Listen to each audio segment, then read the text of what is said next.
Halo teman-teman penghayat diksi, selamat datang kembali di channel saya Penghayat Diksi dalam segmen Mari Membaca. Udah lama banget, udah nggak pernah ngajak teman-teman untuk kembali baca ya.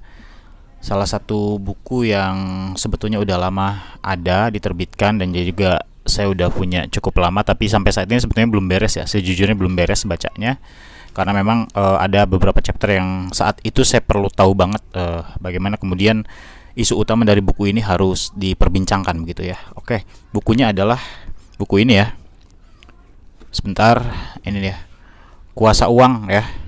Politik Uang dalam Pemilu Pasca Orde Baru karya Burhanuddin Muhtadi, salah satu pengamat politik tersohor di negara ini ya. Salah satu akademisi yang memiliki concern terhadap isu-isu demokrasi, kebangsaan dan pemilu begitu, dan beliau juga sering banget diundang ke acara-acara terkait dengan isu-isu pemilu biasanya. Dalam bukunya ini sebenarnya buku ini adalah hasil disertasi dia S3 dia di Australian National University ANU gitu. Tapi memang dilengkapi dengan berbagai macam data yang memperkaya buku ini sehingga datang ke pembaca sebagai salah satu narasi baru untuk mengetahui sebuah informasi tentang bagaimana politik uang itu bekerja di Indonesia gitu ya. Oke, saya ingin kenapa alasan harus baca buku ini menjadi penting. Salah satunya adalah khususnya teman-teman aktivis mahasiswa yang saat ini mungkin sering sekali mendemo pejabat publik ya, kepala daerah, anggota DPR yang diduga mungkin terlibat dalam praktik korupsi ya. Bahkan dalam pelaksanaan pemilu Pileg Pilpres kemarin sampai pada 27 November kemarin pilkada pemilihan kepala daerah itu syarat dengan politik uang. Nah, buku ini kebetulan atau memang sudah dirancang untuk mencoba membongkar secara mendalam dan sangat spesifik dengan berbagai macam data sumber yang kredibel, reliable gitu, untuk kemudian menjadi sebuah informasi yang sangat bisa dipertanggungjawabkan ya dari Pak Burhanuddin Muhtadi. Buku ini mengupas bagaimana praktik politik uang itu pasca Orde Baru ya. Karena pasca Orde Baru adalah reformasi ya, di mana keran-keran kebebasan dibuka, tapi sekaligus praktik politik uang itu sendiri semakin vulgar. Jadi kalau zaman dulu banyak ya kita temui, kalau teman-teman sering masuk ke dalam forum-forum, ketika memang beberapa pengamat mengatakan bahwa kalau dulu itu korupsi di ngambil serah terima uang itu di kolong meja. Kalau sekarang dengan meja-mejanya dibawa kan gitu ya.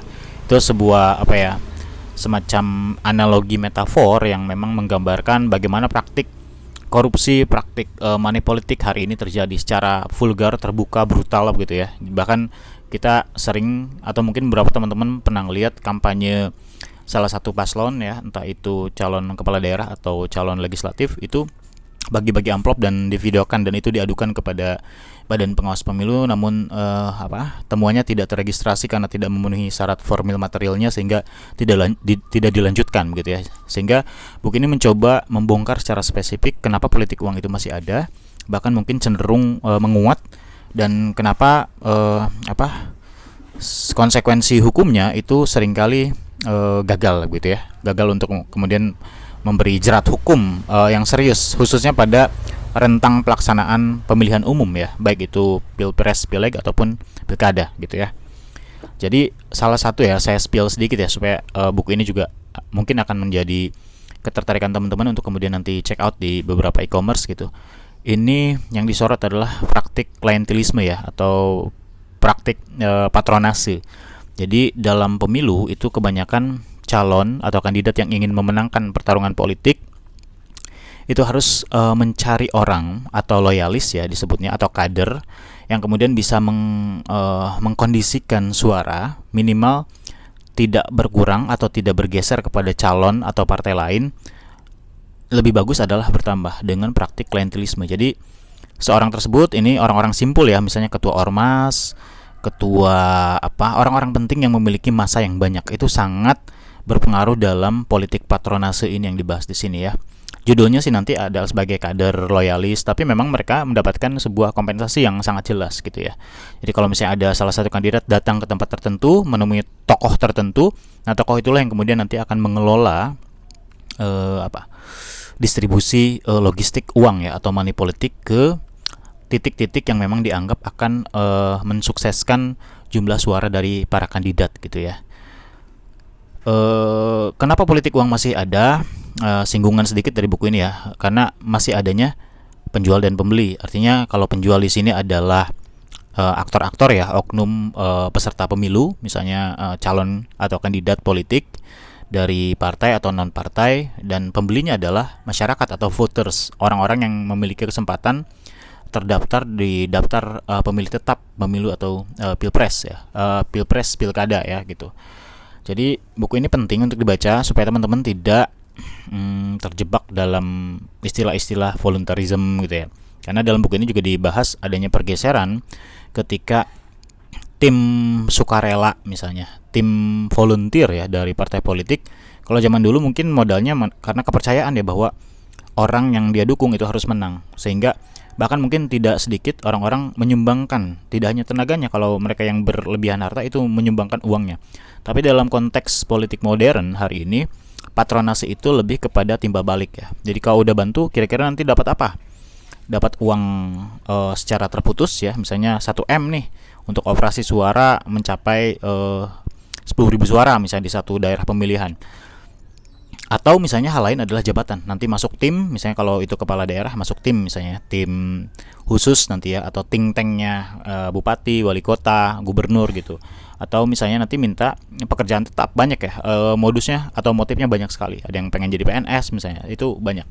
Bahkan di dalam pembukaan buku ini sangat mencengangkan ya, saya bacakan bentar.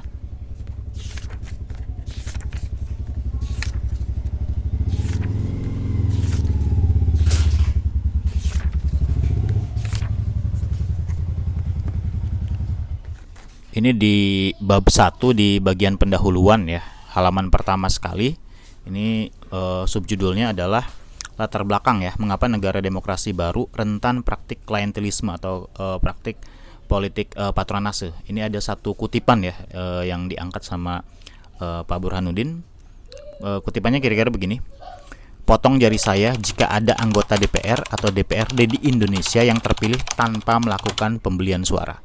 Ini mantan anggota DPR ya, yang diwawancara pada 20 April 2014, artinya pada pemilu 2014 ya. Jadi pengantarnya saya sudah menohok begitu ya, sehingga buku ini memang penting untuk dibaca, khususnya untuk teman-teman aktivis mahasiswa, aktivis ormas yang kemudian ingin melihat bagaimana sih praktik politik uang ini, peredarannya, motifnya, konsekuensinya begitu ya. Sehingga akhirnya kita akan melihat realitas politik di Indonesia ini, kira-kira nilai-nilai demokrasi ini masih bisa nggak sih untuk bisa bertahan gitu loh, atau mendapatkan progres yang jauh lebih baik dengan praktik klientelisme yang masih sangat kuat gitu ya. Jadi teman-teman akan dibukakan sebuah informasi yang terbuka, vulgar tentang realitas politik di Indonesia gitu. Jadi setiap forum yang mungkin teman-teman dengarkan masalah idealisme demokrasi, nilai-nilai prinsip dasar demokrasi, pada akhirnya akan sangat bertabrakan kuat